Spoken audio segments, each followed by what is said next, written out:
tingkah laku kita. Saya baca satu buku mengatakan begini, mungkin banyak orang di dunia ini belum baca Alkitab, tapi hati-hatilah dengan hidup kita. Jangan-jangan kita ini menjadi satu-satunya Alkitab yang mereka baca. Nangkep gak? Orang lain bisa belum tentu ketemu Alkitab, belum tentu mereka bisa baca, belum tentu mereka paham apa yang dikatakan di Alkitab.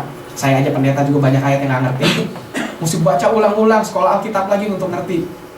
Nah, tapi banyak orang di luar sana nggak perlu baca Alkitab, tapi mereka lihat kita seperti yang Rasul Paulus katakan, kita ini suratan Kristus yang terbuka, yang bisa dibaca semua orang.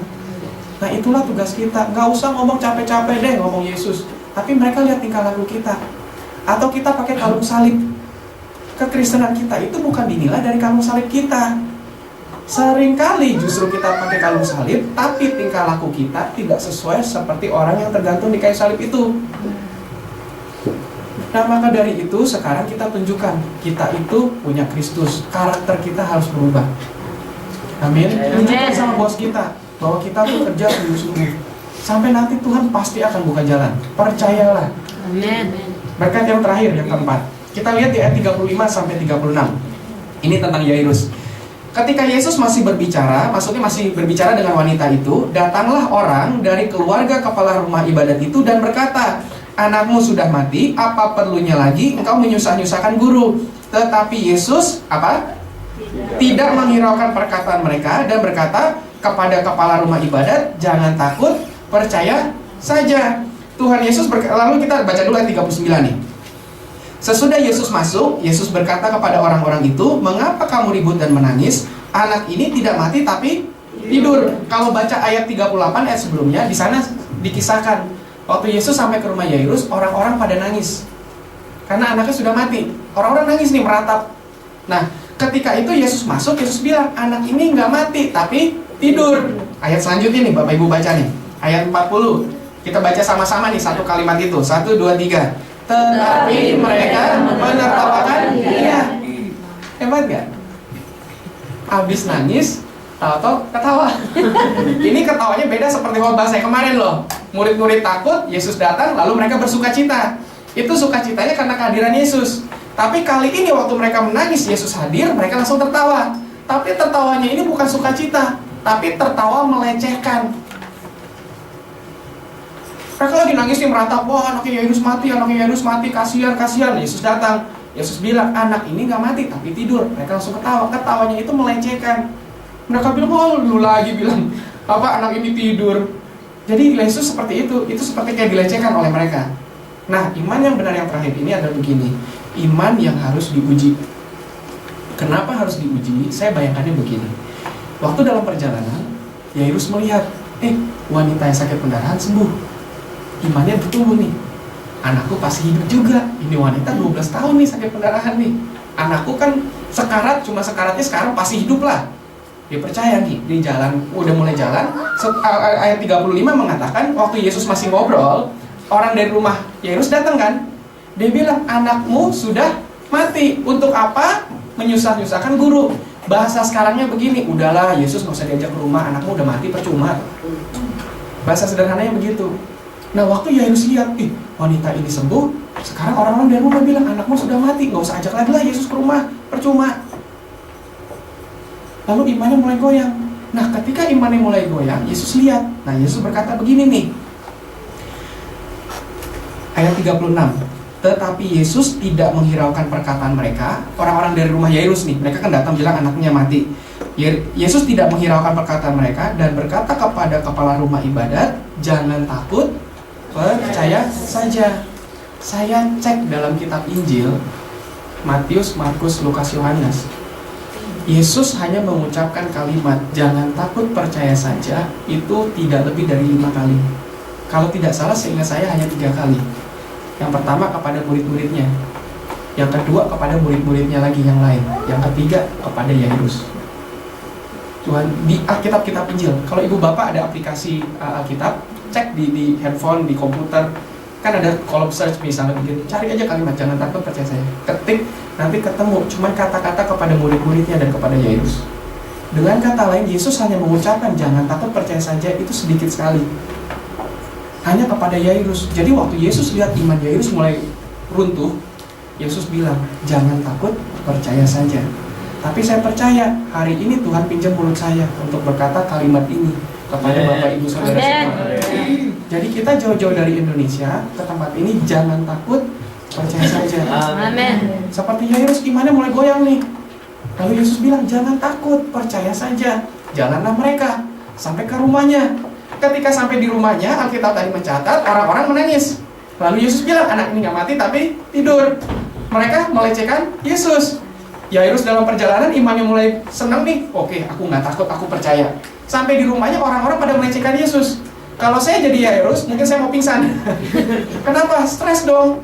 Lihat bagaimana orang-orang di rumah saya itu menertawakan Yesus. Iman kita bisa kena pengaruh loh sama lingkungan loh. Lingkungan itu mempengaruhi imannya Yairus. Nah, jadi seperti kalau ini istilahnya saya, Yairus itu imannya seperti yoyo, dibuat naik turun. Tadi di jalan udah beriman naik. Lalu orang-orang datang bilang anaknya mati, turun. Lalu Yesus bilang jangan takut, percaya saya, naik lagi imannya. Sampai rumahnya orang-orang melecehkan Yesus, turun lagi imannya. Lalu Yesus ngambil pusing, Yesus bilang oke, kita masuk. Tim intinya dibawa. Siapa tuh tim intinya? Petrus, Yakobus, Yohanes. Dibawa masuk ke dalam. Lalu Yesus bilang talitakum, itu bahasa zaman dulu lah, di situ bukan bahasa Yahudi, bahasa Aram. Dibilang talitakum, anak bangun. Nah, singkat cerita anak itu bangkit. Nah, saya melihatnya seperti itu, bahwa kalau kita mau punya iman yang benar, iman kita itu pastilah akan diuji sama Tuhan. Sama seperti emas, mau menjadi sebuah emas, emas itu harus diuji. Emas itu asli atau tidak. Waktu saya pergi ke Israel, di Israel itu kan ada Laut Mati. Nah, Laut Mati itu unik, itu kadar garamnya sangat-sangat tinggi sekali. Jadi kalau Bapak Ibu nyemplung sana, tidak akan mungkin tenggelam. Kadar garamnya itu tinggi sekali. Nah, lalu ketika setiap kali rombongan mau berenang di situ, mau mandi, selalu tour leader bilang begini, Ibu Bapak, tolong bagi yang mau berenang di Laut Mati, cincin emas, anting emas, kalung emas, tolong ditanggalkan. Supaya jangan sampai ketika habis berendam pakai cincin kawin, emasnya luntur. Lalu suami istri ribut. Suami istri berkata, "Papa dulu bilang ini cincin 24 karat, waktu nyemplung ke situ kok luntur." itu guyonnya mereka. Maksudnya begini, saya coba bayangkan, emas itu kan memang harus diuji. Memang ketika emas yang asli dibawa berenang ke situ, itu tidak akan kenapa-napa kalau nanti. Jadi nyemplung di situ nggak bakal luntur. Saya waktu ikut nyemplung berenang sebentar, saya pakai kacamata. Saya kacamata itu nggak ikut nyemplung, tapi tangan saya kan basah nih. Tangan saya basah karena kan ikut-ikut apalah berenang dikit. Nah, kacamatanya melorot, saya naikin, dorong ke atas supaya nggak melorot. Bekas noda air itu di kacamata, di gagang itu luntur. Padahal cuma begitu doang. Nah, maksudnya saya begini, memang seperti iman kita. Kalau mau tes itu murni atau enggak, benar atau tidak, itu harus diuji. Nah, Bapak Ibu, kalau kita yang sedang dalam ujian-ujian Tuhan pada saat ini, jangan takut, percaya saja. Amen. Itu artinya iman kita harus diuji. Masih ingat dong kita waktu kita dulu sekolah dasar kan? Waktu kita TK mau naik SD harus ada ujian. SD mau SMP harus ada ujian. SMP SMA harus ada ujian. Saya pun mau mendapatkan sarjana teologi harus ujian dulu. Mau mendapatkan gelar Master of Theology kan juga harus ujian dulu. Jadi semuanya itu pastilah harus ada ujian. Jadi secara sederhana, kalau kita mau ujian atau diuji sama Tuhan, artinya iman kita itu mau dibawa ke level yang lebih tinggi. Begitu. Jadi kalau kita ketemu masalah, jangan langsung bilang, aduh masalah lagi. Tuhan, engkau di mana ya? Stop berkata begitu. Tahun 2012 sebentar lagi kita masuki. Mulut-mulut persungutan tinggalin. Masuki tahun baru dengan mulut yang selalu bersyukur. Ketemu masalah kita bilang, hei masalah ini dadaku, mana dadamu? Kita adu dah, kita benturkan. Di dadaku ada Yesus, di dadamu ada siapa? Kita bilang begitu, jangan takut. Masalah apapun yang datang, Alkitab berkata tidak akan melampaui kekuatan kita. Tuhan Yesus tuh bukan Allah yang bego. Tuhan tuh pasti tahu. Contohnya saya punya anak laki-laki umur 2 tahun. Nggak mungkin dong anak saya umur 2 tahun ini saya suruh angkat galon air. Nah, tolong dong angkat galon air, naik ke lantai 2, papa haus. Nggak mungkin dong. Ya kan, paling-paling kan saya bilang, nah tolong dong ambilin 1 botol aqua, kamu bawa naik, papa haus. Karena apa? Karena dia sanggup bawa botol aqua.